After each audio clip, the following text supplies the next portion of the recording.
I'll take random James trivia for 400, Alex. This was James's first career choice before his YouTube channel kicked off. Oh, I know this one. Okay, that bit's done now. Male prostitute was never a career goal. Well, I mean, it's not completely off the table. You never know how YouTube will turn out. If you didn't know this Odd Ones Out trivia, I wanted to be a math teacher when I grew up. My dream job was actually a cartoonist, but since me and my parents didn't think I'd be able to make any money drawing pictures, I chose a math teacher as my, I'll settle for this job. I mean, I like math, so I wouldn't have hated being a math teacher, and I'm also probably good at teaching children. I haven't checked though, but how hard can it be? Listen kids, I have 2.7 million subs on YouTube, so if you want a shout out, you'll have to do the homework. And I thought that a teaching job would give me enough free time to doodle cartoons, so being a math teacher would have been perfect. But oh boy, that did not turn out how I expected. If for some reason my channel died and I stopped making YouTube videos, I would probably go back to school and finish my math education major. And then I'd be teaching a class and then one of my students would find out that I used to do YouTube, and then they'd say, "Mr. James, are you the Odd Ones Out?" The Odd Ones Out? I haven't heard that name in years.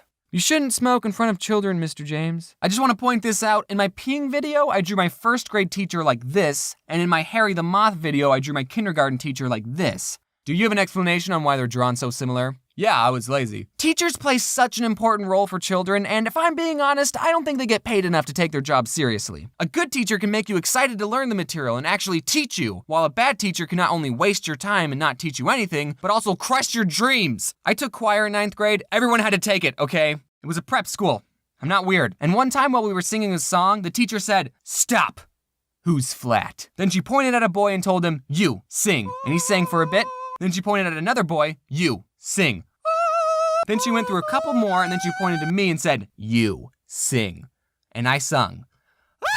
Stop, James. During the next song, don't sing. Either she had really good hearing or I was just that terrible at singing. Now, I really hated choir, so if given the choice to sing or not sing, I would choose not every time. But what if I actually wanted to be a singer? And when I sang just then, I was trying my hardest. That would have been soul-crushing. I would have given up on music right then and there. Thankfully, my art teacher was a lot more laid back. She definitely had favorite students, and I wasn't one of them, but she never told anyone not to draw. One time I showed my art teacher my newest comic, which at the time was this one.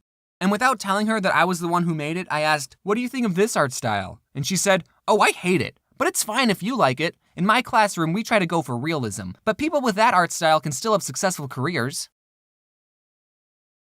She said she hated it. Teachers just need to be more supportive with students and teach them in creative ways. That's why I think so many people hate math. You just haven't had a teacher that made you want to learn. You'd pay attention and study for the tests if I was your math teacher, wouldn't you? Don't get me wrong, teaching isn't an easy job, and even the best teacher can't make everyone in their class excited to learn. I mean, I probably could, but there's definitely a difference between a good and bad teacher. I had this French teacher in 9th grade, and she made me really hate French, and by association, the entire country of France. She spoke English on the first day of class, and then only spoke French for the rest of the year. We were in French 1, by the way. I didn't understand anything that was going on. I would just tune her out. I'd be doodling on a piece of paper, and then people would get out their textbooks and start flipping through it, and then I'd think, oh, we're doing this now? I didn't learn anything in that class. Honestly, I barely know any French. This is all the French words that I know. I can count to 10. Ou, deux, trois, carte, cinq, six, sept, huit, neuf.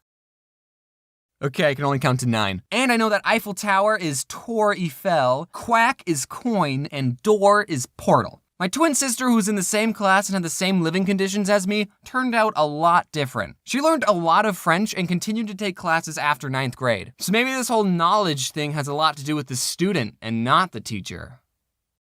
Nah, it's the teacher's fault. Did anyone else, when you were little, think that your teacher lived at the school? Because I remember one time my kindergarten teacher came to school in her pajamas and told us that she lived at the school. And that made perfect sense. Yeah, this is your home. This is the only place I ever see you, therefore you live here. Man, I wish I could work in my pajamas. When I went to community college, I had a math teacher who was this old grandpa, and on the first day, he told us that he never missed a class in 20 years. But then the very next day, he didn't show up. Now, in college, teachers not showing up to class is pretty normal, or at least it was in the colleges I went to. It happened more times than it did in high school, that's for sure. That's something to look forward to, seniors. Every time it does happen, there's always that one kid who will say, you know, there's a rule that if the teacher doesn't show up within the first 15 minutes of class, then you can leave. I don't know if that rule is true, but I'm not gonna look it up, because I like that rule. and I want it to be true.